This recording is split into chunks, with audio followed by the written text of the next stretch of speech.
Hi, this is Emma from Emotional Release by Emma.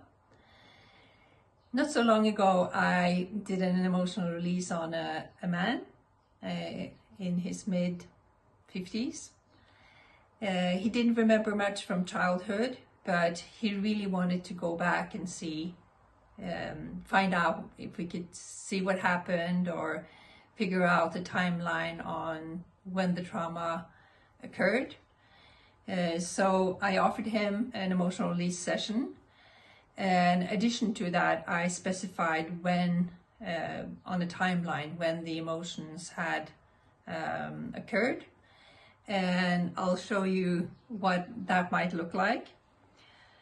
So this man had about 20 negative trapped emotions on his chart, and between 0 and 1 he had lack of love, feeling of being unwanted, and not being seen.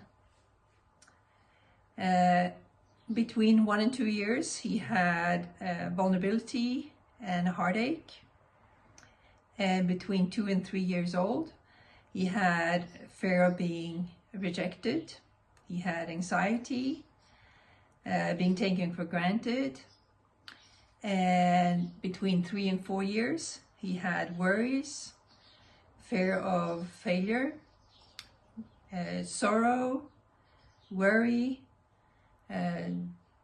defensiveness, and sadness.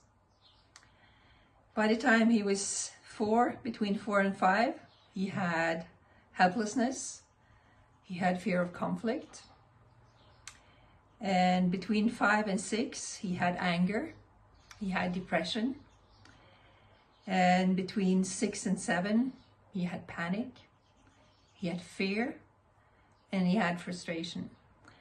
And that was the year that he started school.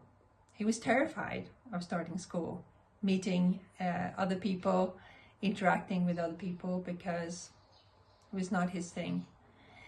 So this helped him understand why he had become the person that he was and why he was carrying all this baggage from childhood. So this is one example of how you can take the first step of changing your life for the better.